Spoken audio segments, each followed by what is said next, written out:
Hello, I'm Alanna Levinson, and I'm here with my co-host, Grace Del Rey. and we are inviting you to join us while we are enjoying our Up Cup. To be a fly on the wall, hearing our conversations, stories, and practical tools about business, money, and relationships. They keep us and our clients moving forward in business. So welcome to the Up Cup. The coffee quote of the day is, even bad coffee is better than no coffee at all. Thank you, David Lynch. And today we're going to talk about prioritizing and managing your time. Right. Like I'm not the only one who suffers from this, but when I make a big to-do list, uh, it'll it'll be like 3 or 4 pages of all the different activities that I need to do for my business, for the other businesses that I've got going on. And when I've done the list, then I get frozen. I get excited about it, and then I get frozen, and I can't figure out what to do first. I think there was a system back a while ago where you would prioritize prioritize by putting A, B, C, like list it, like figure out which ones would go first. I couldn't do that. My brain doesn't work that way, and I will literally get frozen, end up in the bed, depressed, can't move because I just don't know what to do first. What do you Yeah. do when And that then happens? yeah. And then I also hear from people that even when they do make lists, which can be a really productive thing to do, depending on how your brain works, as you said, uh, for some people, no matter what, everything feels equally urgent. That it's I have to get all of this done today, which is not always the case. So I'd actually love to hear, when that happens to you, Grace, what is something that you've done that has helped you move beyond that sense of overwhelm and gets you moving? Uh, One of my techniques that I use is just pick any of them, because anyone, just the first one that I look at will be the first one I do, uh, because it doesn't matter. All of them have to get done on my, At some point. at some Yeah. point, they all have to get done.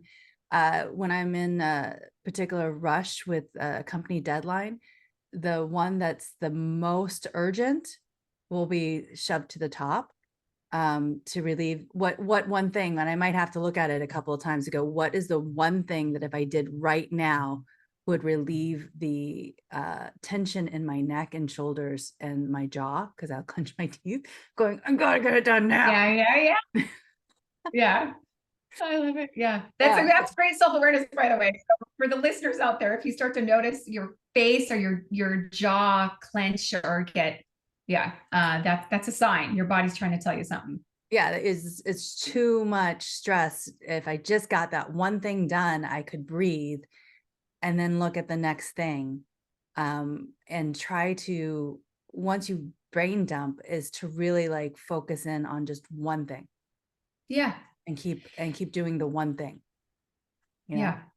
In fact, that one thing, that thought process. So when I'm working with clients sometimes on bigger projects and they have, it's going to be a journey, and I'll have them just identify what's just the very next step, just the next step. Because what I've noticed about people who are truly visionary, some people, and sometimes people have multiple projects going at the same time, might have a little bit of ADHD going on, is they start thinking about all the steps that they have to take, and then they get so overwhelmed, it shuts them down, and then they can't even get started.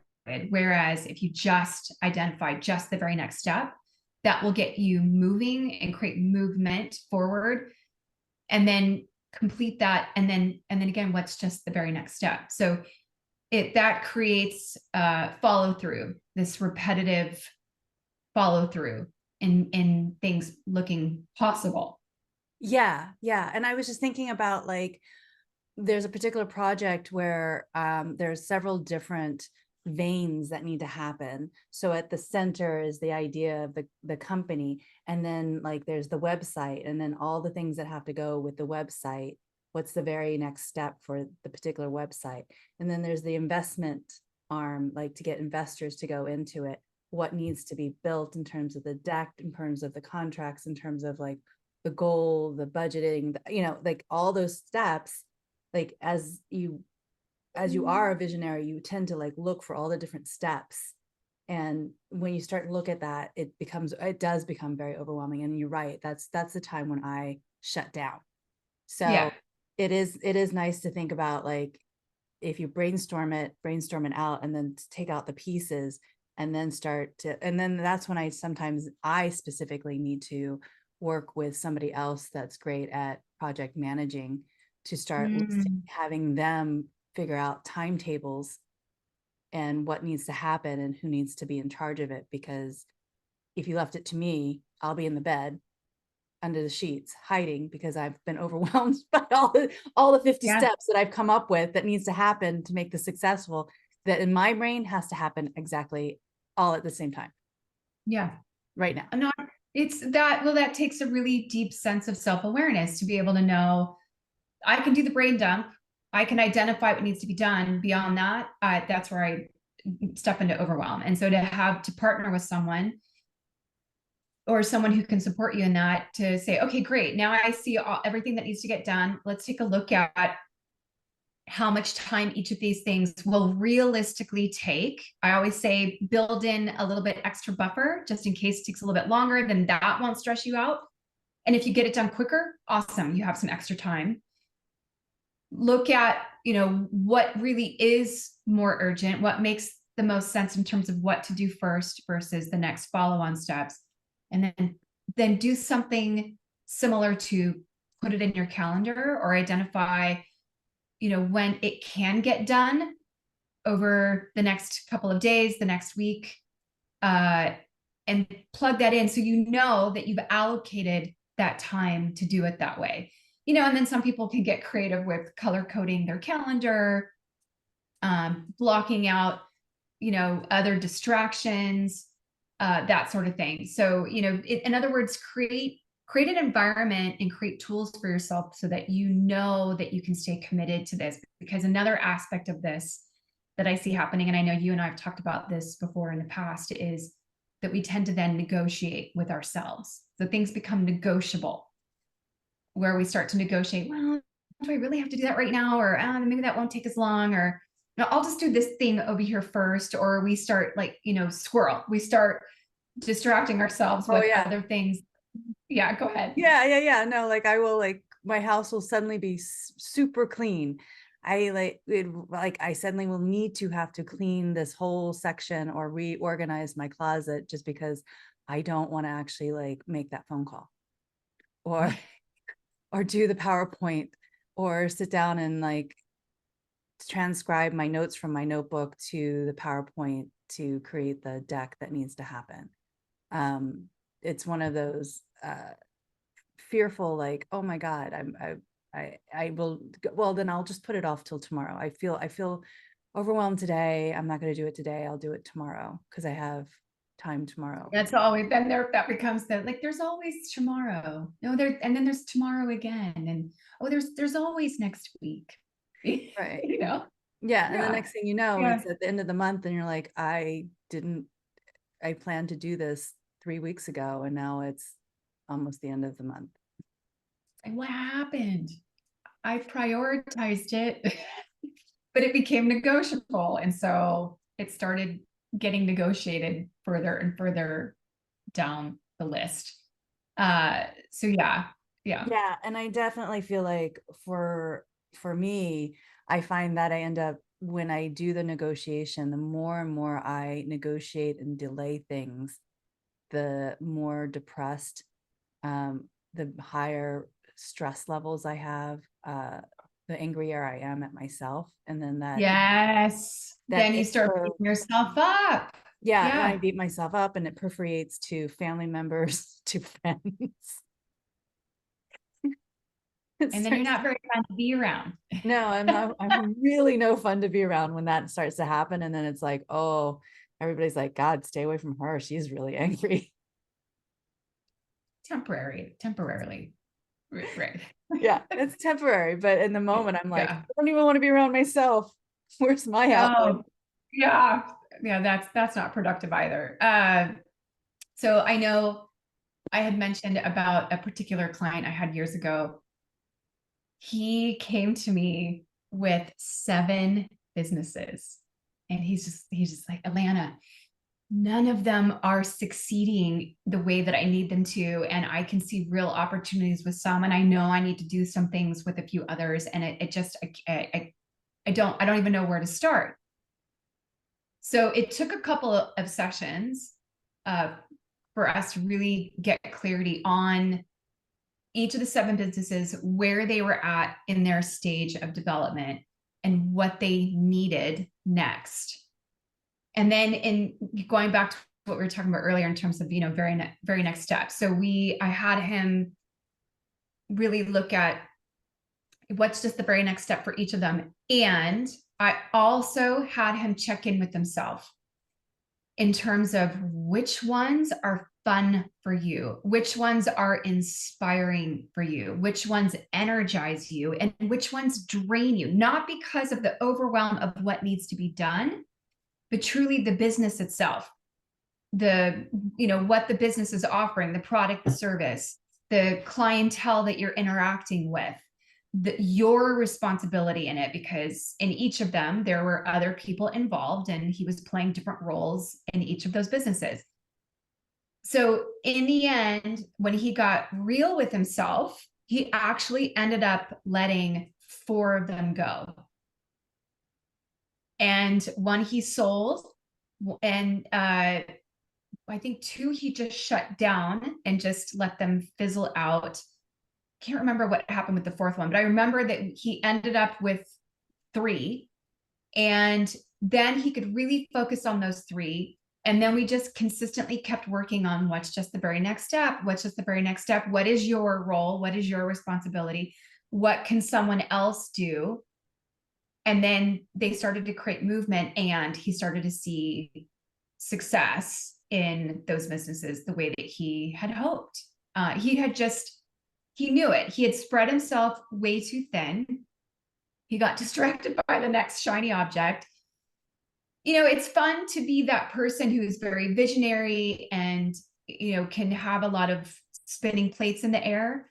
That being said, eventually they're going to fall. If you don't keep them spinning, they're going to fall and they're going to break.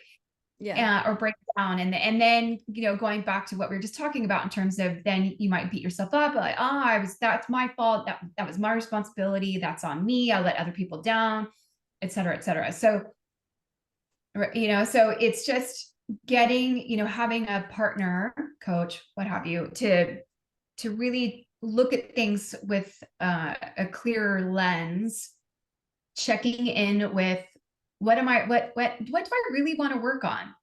What inspires me? What energizes me? What's just the very next step? And then executing on that. What help do I need from whom? What's my role? What's their role? And then keeping track of progress. Now, I'm just going to say one more thing about this whole thing, and then I want to hear your thoughts.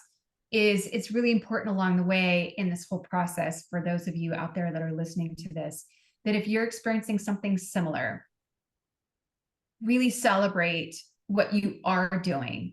Really acknowledge yourself and feel good about what you are doing versus what you're not doing and what's not happening, because that's what's going to keep the momentum going for you. It's really important not to make it about the end game, because hopefully you'll get to that end game. And then when you get there, it's sort of like, now what? And it's like, where do I go from here? So really it's about the journey and getting there, and using the energy from the journey to keep you moving, keep you going, celebrating along the way. That worked. Okay, I learned from that. I'm proud of myself for doing this. So I'll shut up now. Would love to hear your thoughts.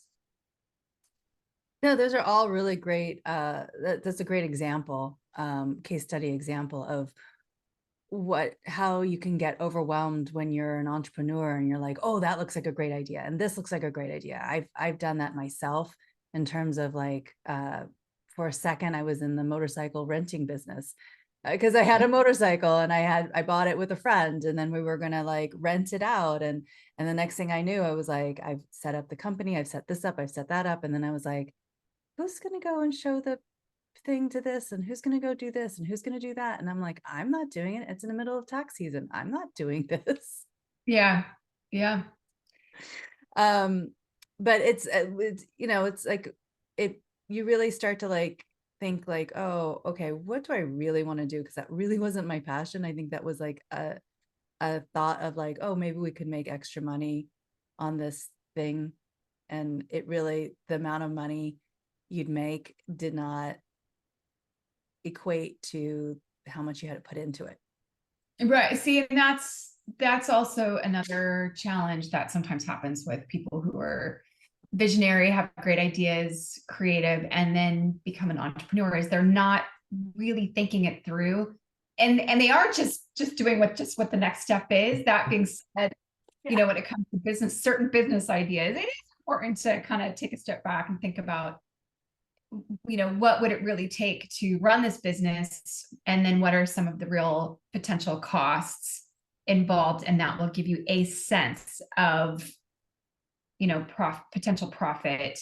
Yeah, that's where the business plan comes into play. Like Yes. creating taking the time to create like just a sample business plan of like what it would cost, the forecasting, and understanding like what's the purpose of the business and what is your actual passion in it.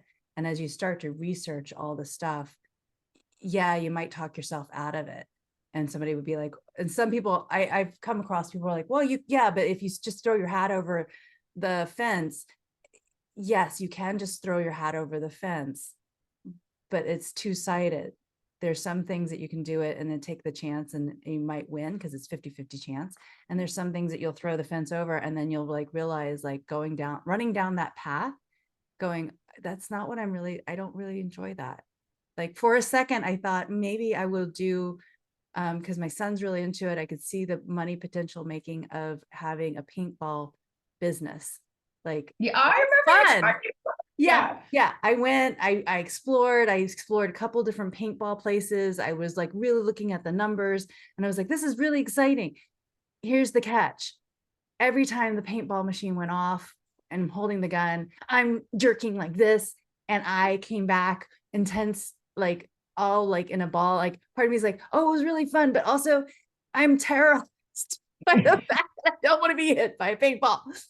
And I was like, like I could see the potential, but then like at the end of the day, I was like, okay, it's a great idea for somebody who's really into it.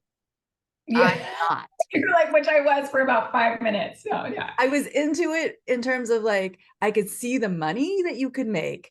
I could see the fun that you would bring to people who went and did it, which was exciting, but that was the end of it. Like I myself wasn't passionate about it. I was passionate about the business model of it, but not the actual like, no, do I want to do it?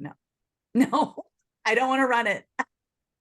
Well, and tying this back to the topic for today of managing your time and prioritizing, you know, sometimes it's important to take a look at what is the most valuable use of my time, and is this business idea something that would be a valuable use of my time? And I would say explore it enough to the extent where you're going to get that kind of clarity that you're talking about. And you did. That was perfect that you did that. Because otherwise you might have been wondering, well, maybe what if, you know, and then would that be something that you would regret having not researched or explored? Oh yeah, no, I would have like, I could have gone as far as like going to the guns, going and getting the guns, the paintball, the whole like setup scenario, and then realized like trying to like get people to come to the course and the whole, and that whole thing. And then realizing I hated it. Yourself probably hated it, but yeah. Right? No, because I was at like this one like small, like there was this bigger one that I went to in LA, and then there was a smaller one outside in the hills of Los Angeles. And the smaller one was run by a mom and pop, and I got to talk to the mom about her process of running this business. And she that would have been like, interesting. yeah, and that was like eye-opening because she was like, wow, this happens and that. And I was like, oh, Yeah. Well, and that actually, without realizing it, Grace, that's a great thing to share too here with our audience. And in that, if you do have, uh, if you're excited about an idea, go and talk to people who are already doing it and see what you can learn from them, in terms of what works, what doesn't, what are the surprises that they didn't see coming when they first started. Yeah, that's interesting.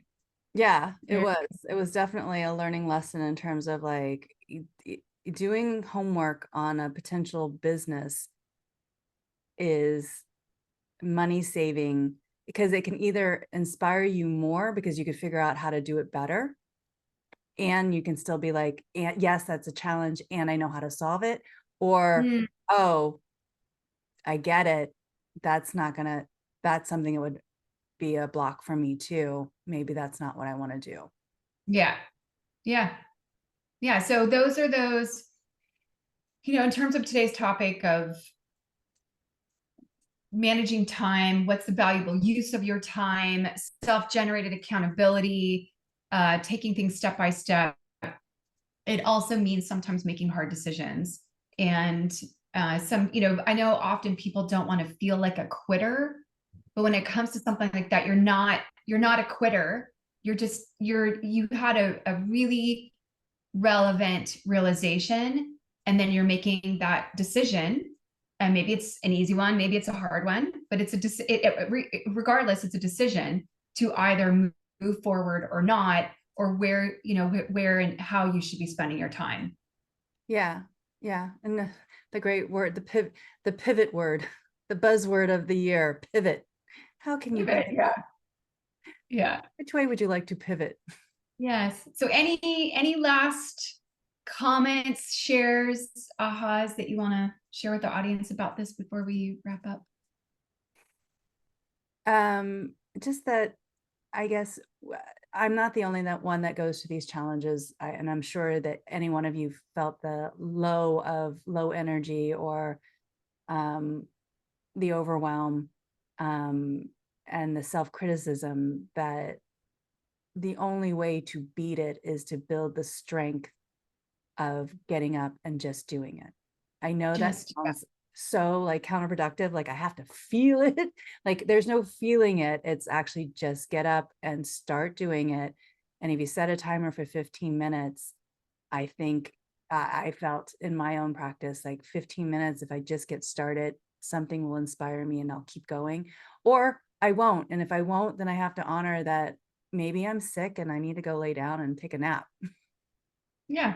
And maybe you need to honor yourself in that way. And maybe rest is exactly what you need.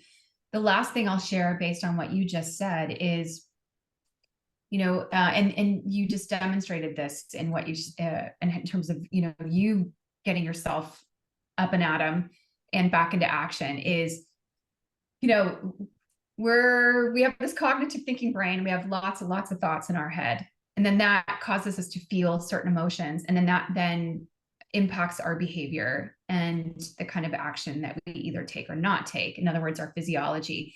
Sometimes that doesn't always work for us to get you moving.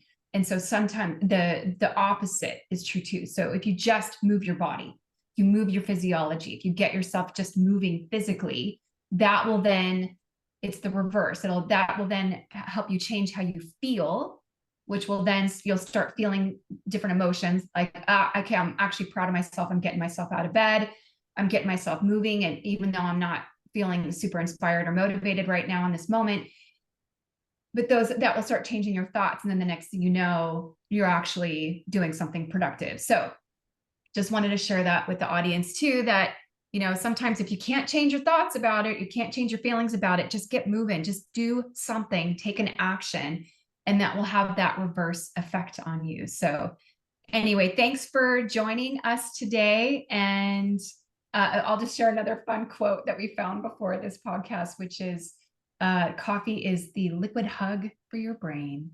So we thank you for joining us for the Up Cup, and until next time. Cheers.